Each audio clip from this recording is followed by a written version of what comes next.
If you take a look at this clip here, you would see that Daley Blind is widely out of position. You'd almost mistake him for a wide centre back, but currently he's playing as a ball playing defender for me in my Girona tactic. It was difficult to put together, but to be honest, it's still very difficult to put together. But we've come up with an idea of what Girona is currently doing in La Liga. They are the team with the most goals with 31. Somehow they managed to actually score 31 goals, more than any other team. And we're seeing what looks like a shift from the norm where we are used to Barcelona and Real Madrid being the dominant teams and maybe Atletico Madrid. But now there's a new boy, and then that's Girona. We're kind of enjoying this. So their system for some reason looks like a back three system, but it also looks like a 4-1-4-1 system. So it's kind of complicated, but I've settled for the 4-1-4-1 system because it kind of adjusts and becomes a back three system. And Girona are very relentless in attack. So relentless that they are liable to concede a lot of balls from counter attacks. They kind of push everybody up front, but they do that in a systemic manner, in a way that they kind of play out from the back and play possession based football, not rushing too many things, but they kind of bait the opposition into committing players into the press, and then they go on to switch the play from one side to the other and try to create chances in that manner. You have Gazzaniga starting play as a super keeper in goal, and Daley Blind playing as a ball playing defender is going to drift out wide. The reason why he has the audacity to do this is because he has a left back beside him that is quite adventurous, almost playing in the central midfield position, with the left back operating like an inverted wing back. The two central midfielders kind of drift to the right, creating an overload for Girona on that side. Now they can play intricate, slow, ping-pong, possession-based passing with the numerical superiority that they have on the right-hand side. The defensive midfielder tends to roam left and right, and also drops deep in between the two centre halves. That's the space between Blind and the other central defender that is staying central. This allows them to build up from the back very easily, although they have experienced problems building up from the back, but numerical superiority on the right allows them to kind of play out a bit easier. Their wide players tend to stretch the pitch on either side, so you have Savio on the left hand side and you have Sigankov on the right hand side, and then ahead of them is a target forward in Jubic. I do hope I pronounce his name well. The target forward would sometimes lead the line in attack and also drop deep and try and link up play and also continue the attack, but overall you have a lot of players in attack. The two central midfielders that are drifting to the right hand side have the freedom to actually get forward, creating a numerical superiority. Even in attack, you can have up to 5 or 6 players for Girona in the opposition's territory.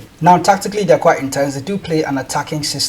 While they do play with a high press, this allows them to concede a lot of chances on the counter attack. So in game that's quite difficult to deal with, but it does happen in Football Manager, and the few games that I've played so far we've been able to score a lot of goals and concede just 1 in both games, so that's like 2 goals overall. But we'll see how that goes and look at the stats much later in the video. This is the tactic and the team instructions that I came up with. You have the sweeper keeper on defend duty here, Gazzaniga, like I mentioned, and then you have 2 ball playing defenders. I used 1P as a ball playing defender. That's because he has the attributes to actually play as a ball playing defender. If I had another player here, this player would normally be a central defender on defend duty. On the right hand side, you can see that I have a fullback that is just supporting the play and kind of enabling that back three.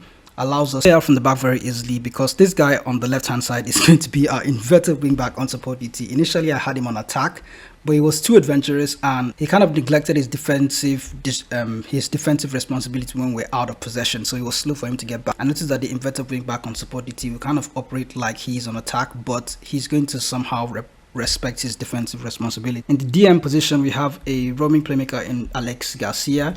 If I do a quick pick, it's not going to give us this particular trinity here. It's going to put Garcia maybe on the right and then Herrera on the left hand side. But so I had to manually move my players around because I want Alex Garcia to be the deep line playmaker that it's going on the left hand side and on the right hand side. So he can't actually play as a deep line playmaker because he's going to be too stationary.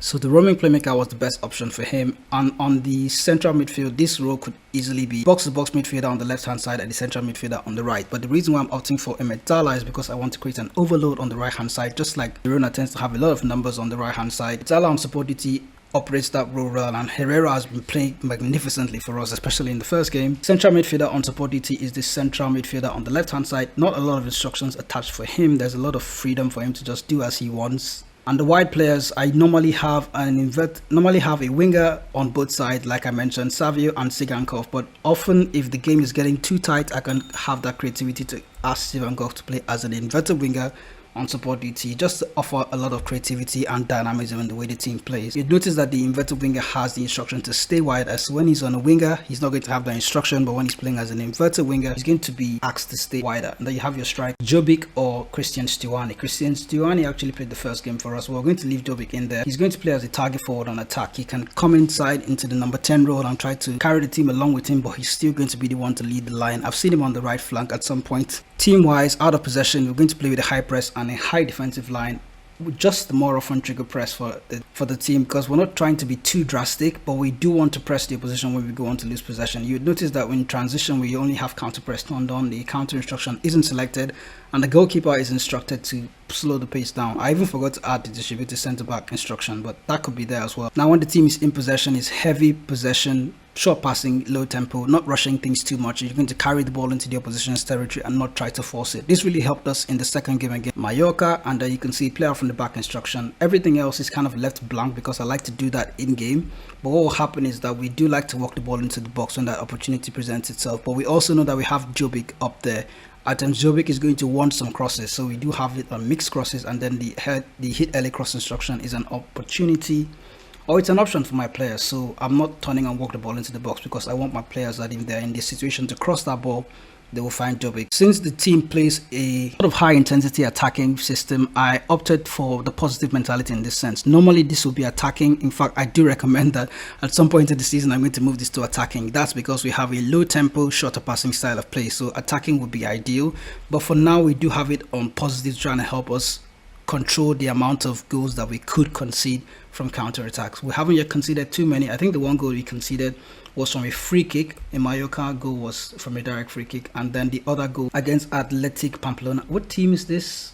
Mallorca? Pamplona is Osasuna, yes. So we did beat them 5-1, and then the one goal they scored wasn't from a counter attack. I think it was from a corner as well. So we're not yet top of the league. It's still early days. There's still a lot of work to be done with this system, and I do enjoy to see how this system is actually going to turn out and how eventually Girona do in real life, because according to many, they're not supposed to even be first in the league, but they are somehow first in the league. Now, if you did follow the video from beginning to end, you would be able to recreate this tactic for yourself and sort of test it out, but I'm not really attaching a link yet. You can see that the tactic doesn't even have a name. It's just something I did cook up for Girona to try and experiment. So it's currently what we're working on right now, but it's not that complicated. There aren't any team instructions to work with that way. Like, nobody except the ball playing defender, I think, and then Zigankov are the two players that do have team instructions, so it's not that complicated. You could go ahead and recreate the tactic for yourself. I haven't yet saved it because I feel right now it's not yet complete. It's as you go on to play that when it becomes a final tactic that I can go on to save it. So if you did enjoy this video, do you have more questions or more contributions as to how Girona is playing good, let me know in the comment section what you think of their style of play. How far do you think they're able to keep up with this? Let us know in the comments, and thanks for watching. I'll see you with more Football Manager tactic videos like this. Enjoy your Football Manager.